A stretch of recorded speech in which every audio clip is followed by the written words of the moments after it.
Pohon pedada di dalam taman, jadi idaman si anak rusa. Marilah anak anda, marilah teman, kita membaca sepanjang masa. Assalamualaikum dan selamat sejahtera. Sebelum saya memulakan perbicaraan ini, izinkan saya untuk memperkenalkan diri. Nama diberi Anis Sofia binti Azman, merupakan seorang pelajar sastra tingkatan 4 yang menuntut ilmu di Sekolah Menengah Kebangsaan Taman Kelang Utama. Buku yang saya pilih ini ialah buku yang berjudul Senyumlah. Buku yang berjudul Senyumlah ini mempunyai 297 muka surat. Buku ini telah diterbitkan oleh Galeri Ilmu Sendirian Berhad. Buku ini juga telah dikarang oleh Syed Alwi Altas, iaitu tokoh seniman negara Malaysia. Menurut Syed Alwi Altas, buku ini bukanlah saja-saja dicipta, malah buku ini dicipta bagi membantu para pembaca yang menghadapi masalah untuk menyelesaikan dan menghadapi masalah dengan cara yang benar. Kita tahu ramai orang yang membenci masalah dan ramai orang yang ingin melarikan diri daripada masalah. Akan tetapi, perkara tersebut tidaklah sewajarnya dilakukan. Apa yang mereka harus lakukan ketika menghadapi masalah ialah mereka perlu bersabar ketika menghadapi sesuatu masalah. Kerana orang-orang yang sabar ketika menghadapi sesuatu masalah ini akan mendapat ganjaran yang besar lebih daripada apa yang mereka sangkakan. Seperti yang disebut di dalam surah Al-Baqarah ayat 155 yang bermaksud, dan kami berikanlah kamu sedikit ketakutan, sedikit kelaparan, sedikit kehausan harta, dan berikan ganjaran-ganjaran serta berita-berita baik kepada orang-orang yang bersabar. Ada juga orang yang nekat untuk membunuh diri, lebih-lebih lagi orang yang sedang bergelut dengan hutang piang yang besar.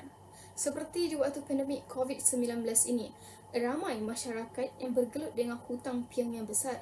Jadi, mereka tidak mampu untuk menyelesaikannya. Mereka mengambil keputusan untuk membunuh diri dengan serta-merta.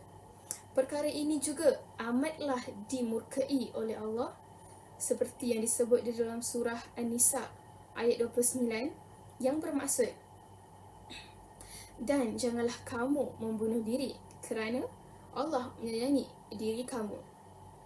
Selain daripada kita sabar menghadapi, kita juga perlu memahami masalah yang datang kepada diri kita. Ibarat seorang doktor yang ingin menyembuhkan seorang pesakitnya. Seorang doktor yang ingin menyembuhkan seorang pesakitnya perlu memahami apakah sakit yang ada pada pesakit tersebut, atau dia perlu memahami apakah sifat-sifat penyakit yang ada pada pesakit tersebut. Setelah doktor itu memahami, barulah dia tahu apakah langkah penyembuhannya, dan barulah dia tahu apakah ubat-ubatan yang perlu diberi kepada pesakitnya untuk menyembuhkannya. Begitu jugalah dengan kehidupan kita.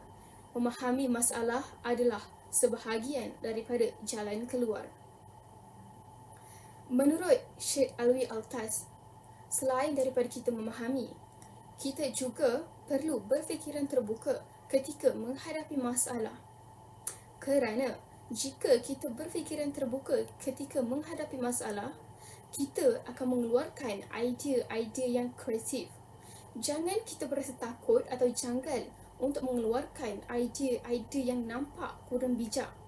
Kerana idea-idea sebegitu jugalah mampu menyelesaikan masalah dengan penyelesaian yang hebat. Daripada kita bersikap berfikiran terbuka, kita dapat mempelajari sesuatu perkara untuk menyelesaikan masalah.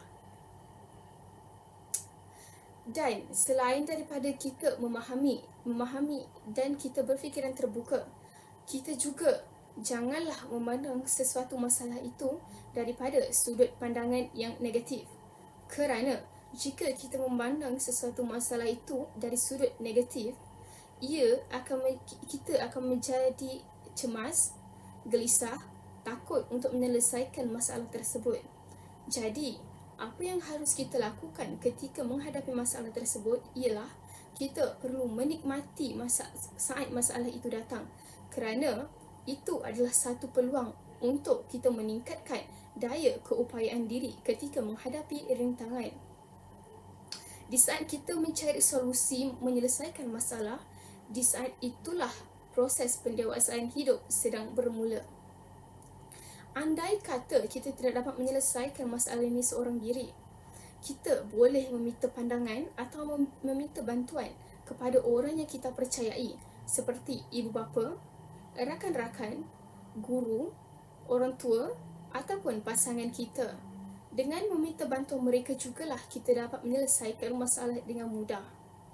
Pengajaran yang dapat saya simpulkan di dalam buku ini ialah, yang pertama, kita mampu melihat masalah dalam sudut pandangan yang positif.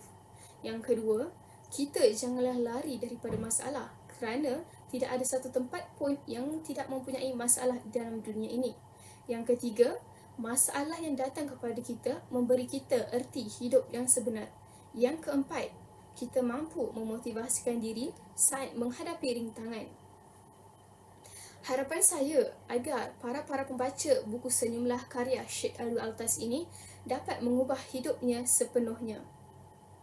Dada menjadi lapang, beban terasa ringan, mulut menjadi mudah tersenyum. Masalah akan menjadi mudah apabila kita memahaminya. Apa-apa pun masalah yang berlaku, ia tetap akan berlalu dengan senyumlah. Sekian, terima kasih. Wabillahi taufiq wa hidayah. Wassalamualaikum warahmatullahi wabarakatuh.